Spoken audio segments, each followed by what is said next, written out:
Okay, अब हम लोग आज जो है नया चैप्टर शुरू करने वाले हैं, है ना। और जो चैप्टर्स आप लोग पिछले चैप्टर में पढ़ चुके हैं ट्रायंगल के बारे में, तो आज पैरेललोग्राम के बारे में पढ़ चुके हैं, तो आज हम लोग शुरू करने वाले हैं area of triangles and parallelograms. ठीक है, तो इसकी बात करेंगे हम,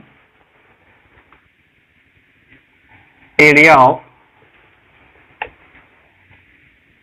पैरेललोग्राम एंड ट्रायंगल्स।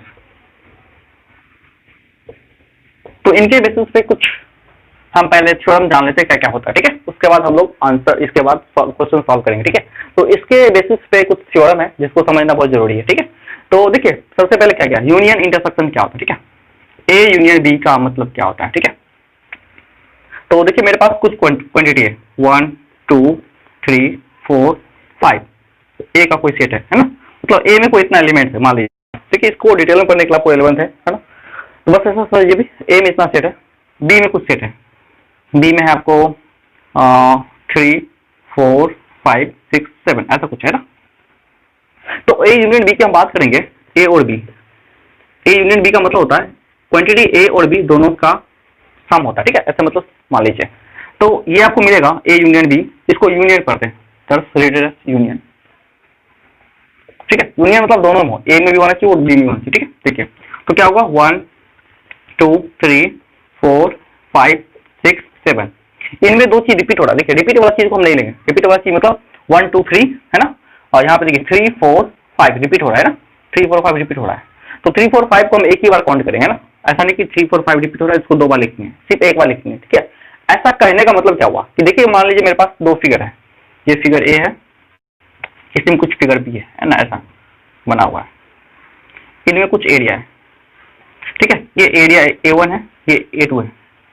ठीक है, ये है कि अभी आप क्लियर समझ पाते हैं क्या होता है। ठीक है, ये चीज देखिए, ये एरिया पहला फिगर, ये एरिया दूसरा फिगर है ना, तो हम क्या बोलेंगे दोनों का एरिया कितना होगा, तो हम लिखेंगे एरिया पहला area union area 2, A1 union A2, मतलब क्या हुआ, ये पूरे रीजन को दर्शाएगा। A1 यूनियन A2 का मतलब क्या हुआ, ये पूरा रीजन है ना, ये रीजन और ये रीजन दोनों आगे। ठीक है, ये कुछ कॉमन होगा तो कॉमन अपने आप दोनों में जो आएगा वो एक ही बार काउंट होगा। ठीक है, ये नंबर हम बता चुके आपको ऐसा है, और ये बता चुके हैं दोनों में कैसे एरिया अगर होगा तो हम कैसे इसका यूनियन लेंगे, है ना, इंटरसेक्शन कैसे लेना है। इंटरसेक्शन का मतलब क्या होता है, यहाँ देखिए अगर ऐसा हो तो इसका मतलब होगा इंटरसेक्शन। यूनियन का मतलब होता है ये यूनियन बी मतलब होता है कि जो क्वांटिटी है, यूनियन का मतलब सम होता है। ठीक है, ए में भी क्वांटिटी है और बी में है, दोनों को निकाल लेना। ठीक है, ए में भी क्वांटिटी है और बी में कितना क्वांटिटी ए और बी दोनों में आया है ना, वो चीज है ए यूनियन बी, है ना, इसका मतलब ये होता है।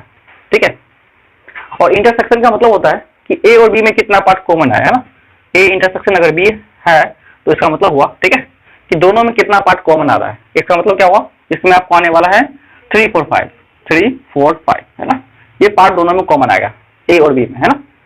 ठीक है, तो ऐसा कुछ एरिया बन रहा है और कुछ ऐसा एरिया बन रहा है ना, ये दोनों में कॉमन आ रहा है ना, तो ये पार्ट जो होगा इंटरसेक्शन में आ जाएगा। ठीक है, जैसे एक सर्किल ऐसा है, एक सर्किल ऐसा है। ठीक है, तो A1 है, ये A2 है, ए यूनियन बी की बात करेंगे और ये पार्ट जो है दोनों में कॉमन आ रहा है ना, तो ये इंटरसेक्शन में आएगा। ठीक है, ए इंटरसेक्शन बी में आएगा ये पार्ट। ठीक है, तो इसको बाद में हम डिटेल में पढ़ेंगे, लेकिन बस इसका आपके बुक में थोड़ा सा है डिटेल, तो हम बता दिए, है ना। इसका यूज कहाँ होगा, अभी तो यूज नहीं है आपके बुक में ज्यादातर, है ना, तो आपको बताएंगे कि ज्यादातर यूज अगर कहीं होगा इसका तो हम बता देंगे कि कहाँ पे इसका यूज करना है आपको। ठीक है, बस आपको ये समझना है कि यूनियन का मतलब दोनों में जो क्वांटिटी होगा, दोनों में जो एलिमेंट होगा, ठीक है, वो दोनों आएगा इसमें। ठीक है, जो रिपीट हो रहा है रिपीट को छोड़ देंगे हम, दोनों में से एक ही क्वांटिटी आएगा। ठीक है, उसके बाद इंटरसेक्शन में क्या होगा, इंटरसेक्शन में आएगा, ठीक है, ये जो दोनों में कॉमन आएगा। ठीक है, दोनों पार्ट में जो कॉमन है ये इंटरसेक्शन वाला पार्ट आएगा। ठीक है, A1 इंटरसेक्शन A2। ठीक है, तो ये बात आपको समझना है।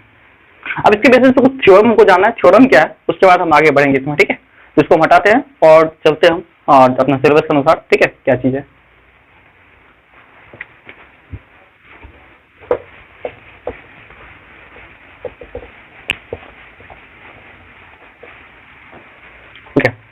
तो देखिए एक बात आप समझिए कि अगर मान लीजिए कोई भी दो फिगर है ना, दोनों फिगर आपस में कॉन्ग्रुएंट है। ठीक है, ये इसका लेंथ और ब्रेथ दोनों इक्वल आपस में, है ना, एल बी, और दूसरा फिगर ये है कि एल और ये बी दोनों आपस में बराबर है, तो इसका जो होगा एल बी, है ना, और इसका जो एल बी होगा, ठीक है, दोनों आपस में इक्वल है।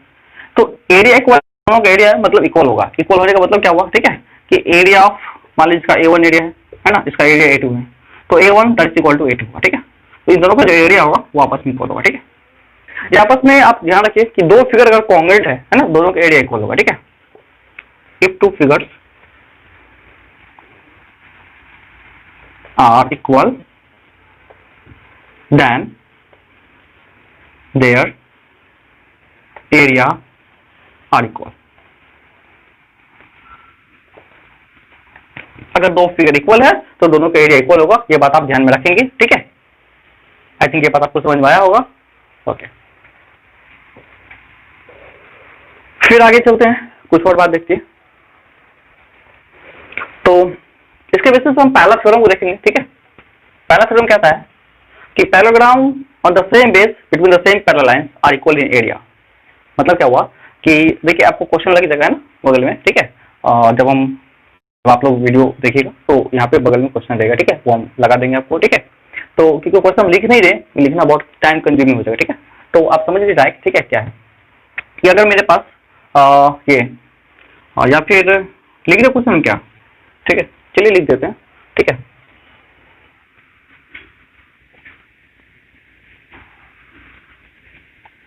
Parallelogram on the same base between the same parallel line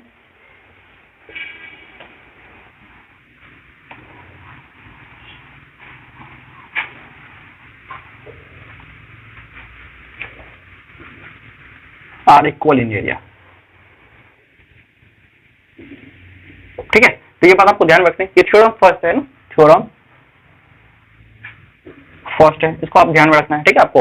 अब देखिए इसको हम प्रूव करेंगे, कैसे प्रूव करेंगे, दो पैरेललोग्राम है और दोनों सेम बेस पे है, ठीक है। ये पैरेललोग्राम है, एक पैरेललोग्राम इधर घुमा लेते हैं ना, ठीक है, दोनों सेम बेस पे है और सेम पैरेलल लाइन के बीच में है ना, इसी पैरेलल लाइन के बीच में ये A B C D मतलब A B E F दो पैरेललोग्राम है ना। दोनों पैरेलल आप लोगों को दिख रहा है विजुअल है ना, ये एक साइड ऐसा दिख रहा है आपको, ये साइड वाला है, एक साइड आपको ऐसा दिख रहा होगा, ठीक है, जो आपको सांप बन रहा है ना, ये वाला, ठीक है, और ये वाला इधर से है ना, जो डायरेक्ट लाइन है ना। तो इससे दो पैरेललोग्राम है, दोनों पैरेललोग्राम का एरिया इक्वल होगा, ठीक है, ये आपको पता करना है या प्रूव करना है। तो देखिए सबसे पहले आपको एक बार पता होगा कि पैरेललोग्राम का एरिया क्या होता है, एरिया ऑफ पैरेललोग्राम, ठीक है। ठीक है, हम सबसे आसान भाषा में आपको बताएंगे, ठीक है। करने के लिए बहुत सारे कर सकते हैं, ये ट्रायंगल को कॉन्ग्रुएंट करके बना सकते हैं, लेकिन इतना करना जरूरी नहीं है मेरे पास, है ना, आप सिंपल में बना दीजिए। एरिया ऑफ पैरेललोग्राम क्या होता है आपको पता है, बेस इंटू हाइट होता है। और एक बात पता होगा आपको क्या, बेस इंटू हाइट की बात है, और एक बात आपको पता होगा क्या कि दो पैरेलल लाइन के बीच का हाइट हमेशा फिक्स होता है ना, ये कभी चेंज नहीं होता है, ठीक है। तो ये बात आपको पता होगा स्टार्टिंग से ही, है ना। ये अगर हाइट है दोनों पैरेलल पर, ये पैरेललोग्राम के बीच का हाइट है, ये h की बात करें तो ये दोनों के लिए हाइट होगा, इस पैरेललोग्राम का भी हाइट यही होगा और इस पैरेललोग्राम का भी हाइट यही होगा, क्योंकि दोनों सेम पैरेलल लाइन के बीच में और पैरेलल लाइन के बीच का हाइट कभी भी चेंज नहीं होता, ठीक है, ये बात याद रखिए आप, ठीक है। तो एरिया ऑफ हम लिखेंगे यहाँ पे प्रूफ में, एरिया ऑफ पैरेललोग्राम ABCD कितना होगा, base into height, base into height, height क्या होगा मेरे पास यहाँ पे h, ठीक है। तो बेस क्या है यहाँ पे, AB बेस है ना, तो AB इंटू h हो गया, ये पहला ABCD का एरिया निकल गया मेरे पास, ठीक है। दूसरी बात करेंगे एरिया ऑफ पैरेललोग्राम, ये ABEF, ठीक है। तो ABEF का जो एरिया होगा वो क्या होगा, बेस इंटू हाइट इसका भी होगा, बेस कितना होगा AB इंटू हाइट कितना होगा h, AB और हाइट इसके लिए भी h, ठीक है। ये दूसरा। अब एक बात देखिए, AB इंटू H दोनों को बराबर है, इसका जो राइट वाला पार्ट बराबर है तो लेफ्ट वाला भी बराबर होना चाहिए, है ना। तो हम लिख सकते हैं फ्रॉम 1 and 2, ठीक है। Area of parallelogram ABCD equal to area of parallelogram ABEF, ठीक है। Area of parallelogram ABCD equal to area of parallelogram ABEF, ठीक है, और ये प्रूफ हो जाता, ठीक है, और इससे ज्यादा आपको टेंशन नहीं लेना, इतना में ये प्रूफ हो जाता, ठीक है। करने के लिए आप और भी मेथड है करने के लिए कर सकते हो, ठीक है, इनको और इनको फिर कॉन्ग्रेट कीजिए, कॉन्ग्रेट करने के बाद फिर इस एरिया में एक बार, इस पैरेललोग्राम के एरिया में, ठीक है, ये जो पैरेललोग्राम बना ABCD है ना, इनमें एक बार ये जोड़िए और इनमें एक बार ये जोड़िए, अलग अलग करके, ठीक है, ये पार्ट में एक बार ये जोड़िए, ठीक है, और ये पार्ट में एक बार, इस पार्ट में ये जोड़िए तो बराबर हो जाएगा। तब भी देखिए इतना करने की जरूरत नहीं है, आप सीधे फॉर्मूला लगाइए, है ना, इनसे आपको मिल जाएगा। तो ये मेरा प्रूफ हो जाएगा, ठीक है, प्रूफ, ठीक है। तो चलिए, अगर आपकी बात आपको समझ में आया तो दूसरा थ्योरम हम सॉल्व करते हैं। दूसरा थ्योरम क्या है उनको देखते हैं।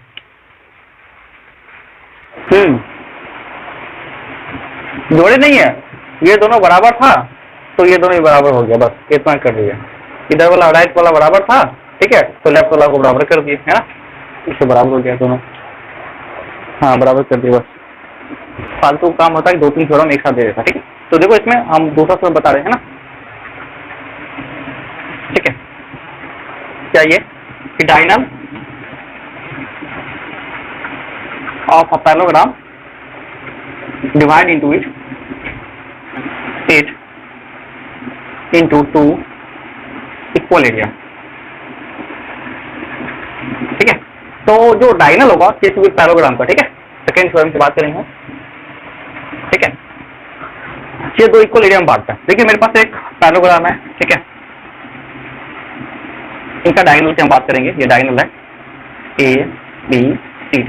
हालांकि ये बात आपको पहले ही बता चुके हैं, ठीक है, अभी बता रहे कि इसका जो एरिया होगा, ठीक है, ये डायगोनल जो है इसको 2 इक्वल एरिया में बांटेगा, ये A1 और ये A2 एरिया होगा, ये दोनों आपस में इक्वल होगा, ठीक है। कैसे इक्वल करना है ये बात आपको पता है, दोनों ट्रायंगल को कॉन्ग्रेट कर लेना है, ठीक है, कॉन्ग्रेट करके आप बना सकते हैं, दोनों का एरिया निकल जाएगा, ठीक है, इस टाइप से आप बना सकते हैं। तो आप प्रूफ में देखना चाहे तो देख सकते हैं, लेकिन ये बहुत आसान है करना, ठीक है। एरिया ऑफ ट्रायंगल ABD, या फिर ऐसे कह सकते हैं ट्रायंगल ABD, है ना, triangle ABD and triangle CDP, है ना, ये 2 ट्रायंगल को हम ले रहे हैं। दोनों ट्रायंगल देखिए क्या क्या चीज आपको मिला, ये बराबर ये होगा, ये बराबर ये होगा, और ये एंगल बराबर ये एंगल, है ना, या फिर ये साइड दोनों कॉमन कह सकते हैं, ठीक है। तो AD equal to BC, opposite side parallelogram को बराबर होता है, ये बात आपको पता है, and AB equal to BC, उसके बाद DB इक्वल टू BD, ये दोनों कॉमन है ना, ये कॉमन है, और ये अपोजिट साइड है ना, अपोजिट साइड पैरेललोग्राम का, ये आपको बराबर होता है, पता है पहले से, ठीक है। तो हम कह सकते हैं SSS से, देयरफॉर SSS से कॉन्ग्रुएंसी से ट्रायंगल, ठीक है, ABD कॉन्ग्रुएंट टू ट्रायंगल। अगर आप लोगों को देखिए कॉन्ग्रुएंसी नहीं पता है तो मेरा ये YouTube वीडियो डाला हुआ है, ठीक है, ट्रायंगल के बारे में देख सकते हैं, कॉन्ग्रुएंसी ऑफ ट्रायंगल देख सकते हैं, ये सब आपको कंसेप्ट पूरा क्लियर हो जाएगा, ठीक है।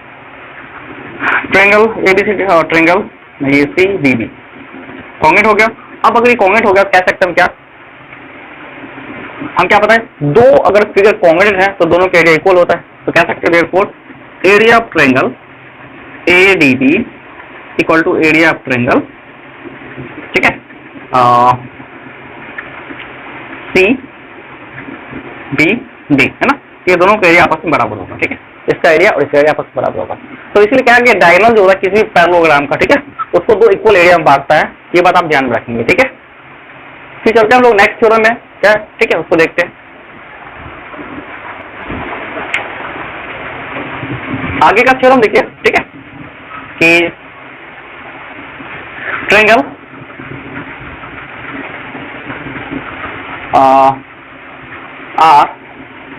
triangles are on same base between same parallel line, ठीक है, triangle are on the same base between same parallel line are equal in area, ठीक है। ये बात इंपोर्टेंट है, इंपोर्टेंट है क्योंकि आपको 10th में आप थेल्स थ्योरम पढ़ेगा ना, इसका यूज होगा, ठीक है। तो ये बात याद रखिए, बहुत बच्चे भूल जाते हैं इसको, ठीक है, बोलते फिर ये कैसे आया, तो बताना पड़ता फिर से इसको, ठीक है। तो ये बात आप ध्यान रखिएगा, ठीक है, ठीक है। देखिए तो कैसे बनाते हैं, 2 ट्रायंगल हम बना लेते हैं, ठीक है, ये पैरेलल लाइन है, ऐसे बना लेते 2 ट्रायंगल ऐसे ए बी सी डी, ठीक है, दो ट्रायंगल है ए बी सी, है ना। प्रूफ में देखेंगे triangle A B C and triangle A B D, दोनों सेम बेस पे है, दोनों ए बी पे है ना, बेस इसका ए बी है, ठीक है, और दोनों सेम पैरेलल लाइन के बीच में ए बी और ये डी सी पैरेलल लाइन के बीच में है ना, दोनों एरिया सेम होगा, प्रूव करना है, कैसे करेंगे देखिए, ठीक है। तो आप चाहे तो कॉन्ग्रुएंसी का हेल्प ले सकते हैं, ठीक है, लेकिन हम half base into height use करने वाले हैं। तो आप देखिए दोनों ट्रायंगल का जो हाइट होगा, दो पैरेलल लाइन है, दोनों पैरेलल लाइन के लिए हाइट जो होगा ये एच होगा दोनों के लिए, ठीक है, ये बात आपको पता है। और ट्रायंगल का area half base into height होता है। ये कैसे होता है इसके बाद प्रूव भी कर लेंगे। तो पहले ये देख लीजिए एरिया ऑफ ट्रायंगल क्या होता है, ठीक है, area of triangle A B C use करेंगे, हाफ बेस हो गया आपको ए बी, ठीक है, और या A B into height H हो गया, ठीक है, ये ट्रायंगल ए बी सी।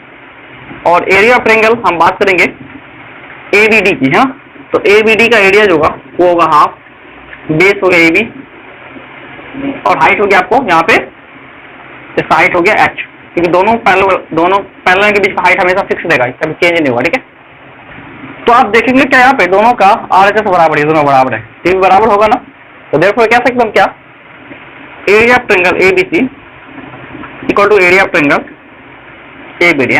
देखिए ये थोड़ी सी बात है, ये एक छोटी बात है लेकिन बहुत इंपॉर्टेंट है। अभी आपको पूरा एरिया पढ़ना है ना, तो आगे पूरा एरिया में बहुत दिक्कत आने वाला है। ये सब चीज आपको ध्यान में रह गया ना तो आगे कुछ नहीं है, आगे सवाल सब सिंपल होता है, ठीक है। बस यही मेन सब चीज बच्चे भूल जाते हैं, तो आगे उसको समझ में नहीं आता है ना। ये बहुत छोटी सी बात है, आपको ध्यान रखना है।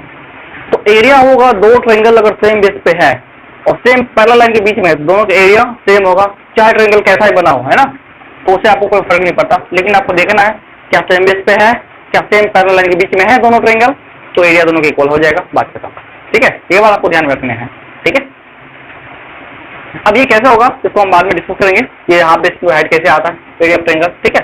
ये कोई बड़ी बात नहीं, ये भी हो जाएगा, दो लाइन का है, ठीक है, ओके।